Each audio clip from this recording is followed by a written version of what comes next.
البدع والأهواء، أهل البدع العقائدية وأهل البدع السياسية. نقول بيننا وبينكم السلف، بيننا وبينكم الكتب، كان فيقول البدع بيننا وبينكم. Bismillahirrahmanirrahim. Alhamdulillah. Wassalatu wassalamu ala Rasulillah wa ala alihi wa sahbihi wa ba'd. Kita meneruskan bacaan kitab Bulughul Maram yang ditulis oleh Al-Hafidz Ibnu Hajar Al-Asqalani rahimahullah taala. Kita masih di Kitabul Janaiz. Setelah kita menyelesaikan kitab Taharah, demikian juga kitab As-Shalah. Disebutkan pada pertemuan terlewat tentang keutamaan seorang mempersiapkan kematian, mengingat-ingat kematian. Demikian juga disebutkan sebagian tentang tanda-tanda husnul khatimah.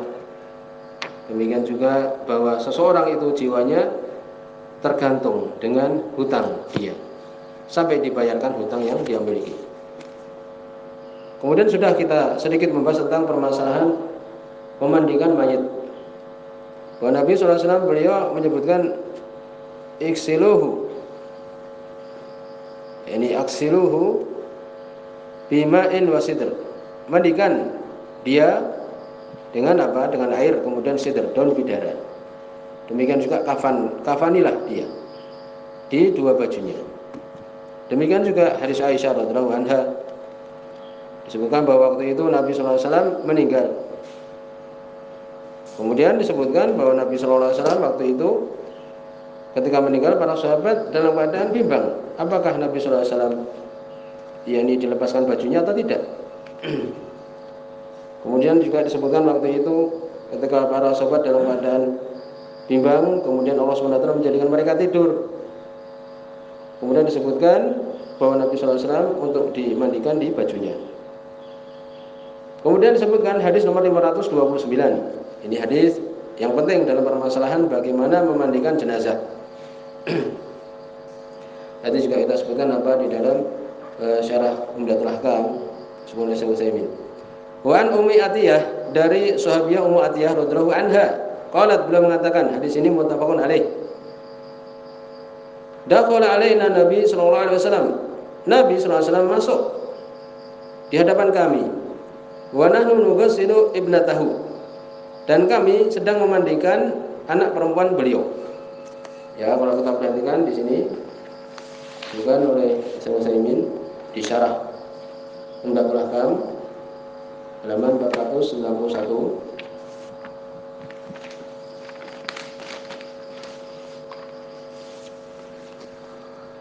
Dari sahabiah Ummu Atiyah, ketika meninggal anaknya, ya, disebutkan namanya adalah Zainab imra'atu Abil As. Ya, namanya adalah Zainab ketika meninggal anak Nabi SAW, anak perempuannya yaitu Zainab. Dia punya suami, ya, Abul As. Faqala, kemudian Nabi SAW mengatakan, ya, ketika memperhatikan waktu itu anak perempuannya sedang dimandikan oleh sahabiah, iksilnaha salasan au khamsan. Ini mengatakan di sini Nabi SAW, mandikanlah dia oleh kalian 3 kali, au khamsan, atau 5 kali, au aksar min dzalik, atau lebih dari itu. Sebenarnya para ulama nanti disebutkan paling banyak adalah 7. Au aksar min dzalik, atau lebih dari itu. In ra'aytunna dzalika, apabila kalian melihat yang demikian itu. Bima'in wasidrin, dengan air kemudian sidr, yaitu apa? Daun bidara, dikenal di sini dengan daun bidara. Waja'alna fil akhirah, dan jadikanlah di akhirnya, di mandi yang terakhir itu 3 atau 5 atau 7, kafur, dengan kafur. Ini campurkanlah di akhir dari air itu, kemudian ada sidr. Disebutkan bahwa sidr ini dengan ditumbuk seakan-akan nanti menjadi seperti busa. Demikian semuanya saya ini. Kalau sekarang bisa menggantikan dengannya sabun atau semisalnya. Yang akhirnya di sini ditambahkan dengan apa? Kafur, au syai'an min kafur, atau sesuatu dari kafur. Disebutkan kafur Semua Utsaimin nau minatib abyad sujaji, sejenis dari minyak wangi yang putih seperti kaca, yaitu apa? Kapur barus itu yang kita kenal, itulah kapur, itu kapur barus. Ya demikian, perhatikan orang yang memandikan jenazah itu. Kemudian Nabi mengatakan, ya kemudian disebutkan di sini oleh Ummu Atiyah setelah Nabi tadi menyebutkan, ya, falamma faraghna, ketika kami selesai memandikan anak perempuan Nabi sallallahu alaihi wasallam, adannahu. Ya ini maknanya kami minta izin. Disebutkan di sini oleh Syekh Utsaimin, fa'alamani. Ya, maksudnya adalah kami kabarkan dia, a'lama. Setelah selesai kemudian kami mengabari Nabi sallallahu alaihi wasallam bahwa sudah selesai pemandiannya. Fa'alqa ilaina hikwahu. Kemudian Nabi pun melemparkan kepada kami, memberikan kepada kami hikwah. Disebutkan di sini izar. Izar itu apa? Seperti sarung. Ya, sarung kita pakai ini tapi apa? Tidak dijahit. Jadi bentuknya seperti selendang. Seperti jari istilah kita. Ya, seperti jari itu. Jadi Nabi melemparkan hikwahnya itu. Seperti itu. Faqala, kemudian Nabi mengatakan, as'irnaha iyyahu. Semua dari Syekh Utsaimin, as'irnaha, yakni jadikanlah syiaran laha wa syiar thawb alladhi yali jasad.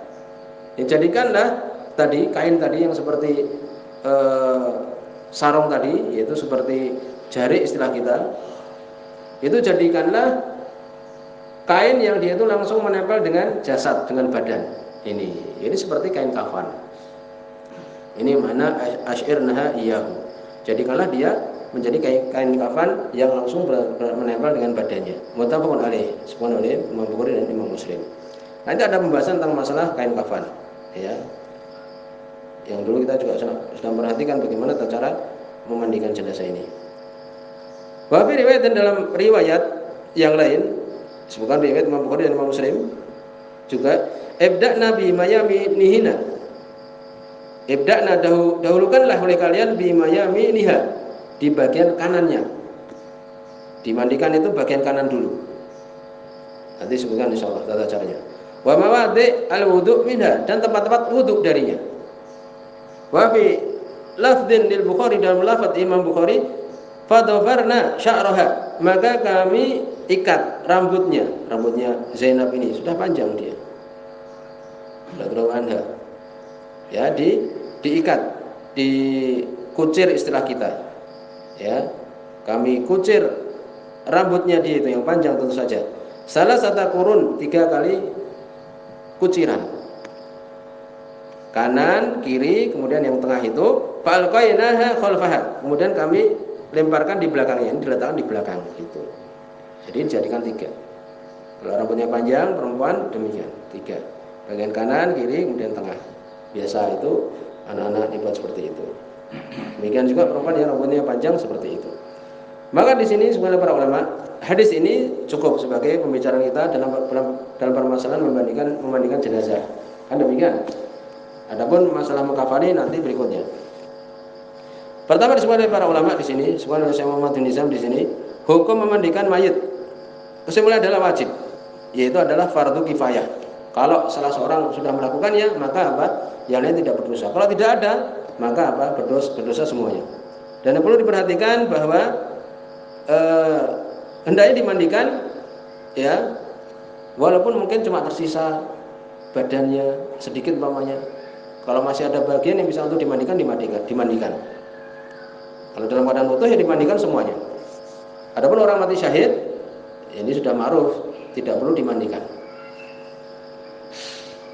Kemudian juga disebutkan siapa yang memandikan? Yang memandikan adalah perempuan, ya, perempuan atau mungkin saudaranya atau mungkin teman-temannya. Kalau yang meninggal perempuan, yang memandikan perempuan. Kalau laki-laki yang memandikan laki-laki. Boleh disebutkan di situ kalau yang kemudian suaminya memandikan istrinya boleh. Demikian juga sebaliknya. Tapi hukum asalnya tadi kita sebutkan. Jadi hukumnya adalah tadi fardu kifayah. Kemudian disebutkan berapa mandi yang wajib bagi mayit itu. Yang wajib adalah satu. Dhahaba jumhur ulama ila anal ghusl wajib marrah wahidah. Jumhur mengatakan bahwa yang wajib itu satu. Paham ya? Kemudian 3 sunnah. Sunnah adalah 3, 5, demikian juga 7 tadi. Adapun yang wajib adalah satu. Apakah dilepaskan bajunya semuanya, ini ditelanjangi? Kesimpulannya adalah apa? Bijarid ilama yastur aurah.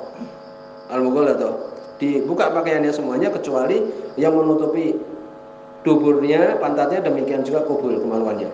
Demikian. Sebutkan di sini anau yujaridu min syabi ila ma yasturul aurah. Ya, ini ucapan Imam Ahmad dan jumhur ulama seperti itu. Ya, demikian. Jelas ya.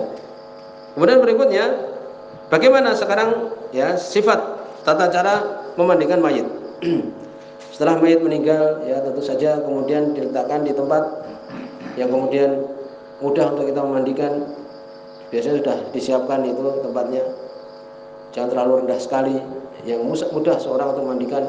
Sebagian boleh untuk kemudian dalam keadaan ini beberapa orang duduk, 3 orang umpamanya, kemudian dia memegangnya 3 orang itu, kemudian salah satunya memandikannya, boleh. Atau di tempat yang sudah disiapkan dimandikan. Sebutkan di sini yabda'ul ghasil fayalufu ala yadihi hirqah. Orang yang mandikan itu ya meletakkan di tangannya entah sarung tangan atau semisalnya. Ya. Kemudian di situ diletakkan kain di jarinya itu, orang yang mau mandikan itu, fayungqi ma bihi min najasah, yang dibersihkan najis-najisnya. Tidak perlu untuk kemudian kalau dia ya takut mungkin berak dan sebagainya dibersihkan sampai dimasukkan ke dalam duburnya, tidak perlu, sama sekali tidak perlu. Jadi cukup tadi dikeluarkan ya yang ada bekas-bekasnya itu dibersihkan. Kemudian apa? Kita ya ini perutnya itu dipegang dengan pelan-pelan untuk kemudian dikeluarkan. Ya, tidak perlu untuk kemudian sampai dimasukkan tangannya. Ini orang yang mandikan itu ke dalam pantatnya, tidak perlu. Yang jelas tadi dalam pantat ditutupi ya auratnya. Yang kemaluan demikian juga pantatnya itu. Dikeluarkan dari najis dia itu, dibersihkan. Ya mungkin dia kencing dan sebagainya. Ya. Kemudian juga mungkin kalau masih tersisa berak dibersihkan. Kan demikian. Kemudian juga perut-perutnya digerak-gerakkan supaya keluar yang dia itu sisanya itu. Kan demikian. Li'ala yakhruj ba'da dzalik, supaya tidak keluar setelah itu. Ya, dikeluarkan dulu dengan pelan-pelan. Setelah itu, setelah dibersihkan najis tadi, mungkin masih ada di situ ketika dia meninggal itu ya najis-najisnya. Summa ba'da ghusl najasah yabda, maka mengawali dengan apa? Fayudihi wudu'ahu li shalah, diwudukan dia. Setelah najisnya hilang, ya sudah selesai. Kemudian apa? Diwudukan. Fayusulu kafai, dicuci kedua telapak tangan mayit itu seperti orang yang wudu. Tsumma ya'khudhu khirqah fayabuluha, kemudian diambil kain dibasahi, kemudian diletakkan kain itu yang ada di jari kita, orang yang mandikan itu, dengan mengusap asnanahu, gigi-giginya itu dengan tadi kain tadi. Ini dibersihkan giginya, wa anfihi hatta yunadifuhuma, demikian juga hidungnya ya dimasukkan itu dengan kain itu sampai bersih. Kita mau wudukan dia ini mulut, demikian juga apa hidungnya. Wa yakunu dzalika firq, dengan apa? Lemah lembut. Wala yadkhulul ma fahu, jangan dimasukkan air ke dalam mulutnya, jangan. Demikian juga yakni lubang hidungnya tidak perlu. Ini ucapan kebanyakan para ulama seperti itu, tidak perlu. Karena madmadah berkumur-kumur, demikian juga istinsyak memasukkan air ke hidung itu muta'adzirah fi haqqil mayit, tidak mungkin di haknya mayit masukkan, tidak bisa keluar, kan demikian. Cukup tadi giginya, kemudian hidungnya dimasukkan tadi. Ya demikian. Berarti sudah kita apa? Wudukan ini tadi wajahnya, kan demikian. Kemudian